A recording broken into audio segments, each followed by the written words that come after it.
Today we are diving into one of the most wild and radical ideas in American religious history. It's a cosmology that aimed to transform not just the human soul, but the very planet right under our feet. I mean, just think about that for a second. What if the ground you're standing on wasn't just dirt and rock, but was actually a kind of cosmic hard drive?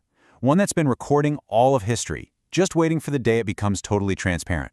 Now, this wasn't some kind of metaphor. For a group of thinkers in the 19th century, this was a literal, physical prophecy. So this is our starting point. It's a quote from early Mormon scripture. Now, a Urim and Thummim, that was an ancient biblical device, maybe a set of stones that was used to get divine revelation. This idea takes that concept and just blows it up to a planetary scale. The Earth itself becomes the ultimate tool for seeing the past. But how in the world could that possibly work? Well, to even begin to understand a crystal Earth, you have to throw out a core assumption of most Western religion. The idea that spirit and matter are two totally different things.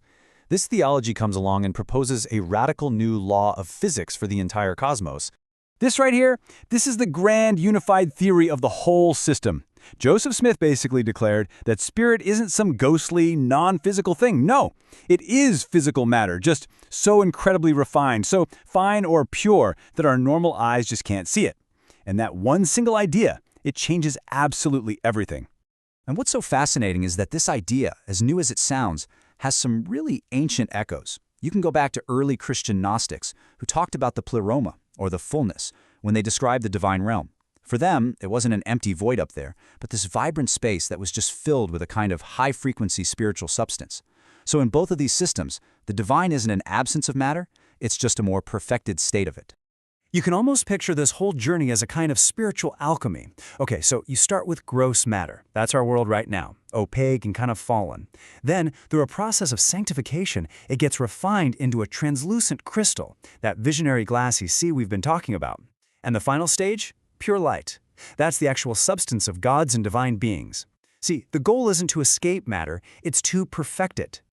Okay, so if the whole universe is just made of different frequencies of matter, how do you actually perceive the higher realms? How do you tune into that station? Well, for that, you're going to need the right celestial hardware. And this theology lays out two main tools for the job. First, you've got the Earth itself. Once it's transformed, it acts as a collective Urim and Thummim. It reveals the complete history of our world to every single person on it. But for a more personal connection, for seeing the really deep secrets of the higher orders, there's a different tool, the white stone.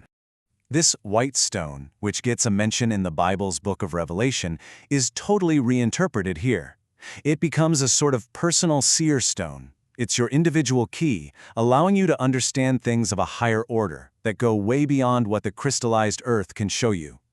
You can almost think of it as your personal login to access divine data. So, how does this all work in practice? This wasn't just some abstract theory sitting in a book. It was actually encoded into a ritual drama, a kind of rehearsal, if you will, for the actual journey the soul was expected to take after death. This quote here from Brigham Young, an early church leader, really lays it all out. He describes the Mormon temple endowment ceremony as a roadmap for getting back to the divine. The destination is clear, but the path is guarded by these angelic sentinels. And to get past them, you need the right credentials. Honestly, you can think of it like a divine security protocol. To get past these angelic gatekeepers, you have to provide the correct passwords, specific keywords, certain physical signs, and special tokens that are all learned in the temple. You're also given a new name, which acts as your unique identifier in this whole celestial system. Okay, let's pull all these different threads together for a second. What's the ultimate point of all of this? A material spirit? A crystal earth? A ritual journey? It's all pointing toward one thing: achieving a physical eternity, not just some disembodied spiritual one. And this is the really crucial point. The goal isn't to escape a fallen, wicked world. It's about being part of its transformation. The planet itself is seen as a living being, progressing on the exact same path of refinement as we are, moving from opaque matter toward pure light and knowledge. And this leads to the most profound and frankly controversial idea in this entire cosmology. This quote suggests that God isn't a completely different kind of being from us. Instead, he's someone who has already completed this very same journey of material refinement. The path doesn't just lead to God, it's the path God himself once walked. And that right there ties it all together. Divine knowledge, those secrets of the gods, isn't just a list of abstract commandments. It's an understanding of the fundamental laws of the cosmos, the physics of refined matter, the principles of creation, and the ways that exalted beings interact with each other. Salvation, in this view, is basically a form of cosmic mastery.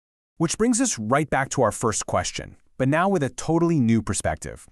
If this worldview has it right, and all of history is literally stored in the very substance of our planet, just waiting for the lens to be purified, what secrets are we all walking on right now?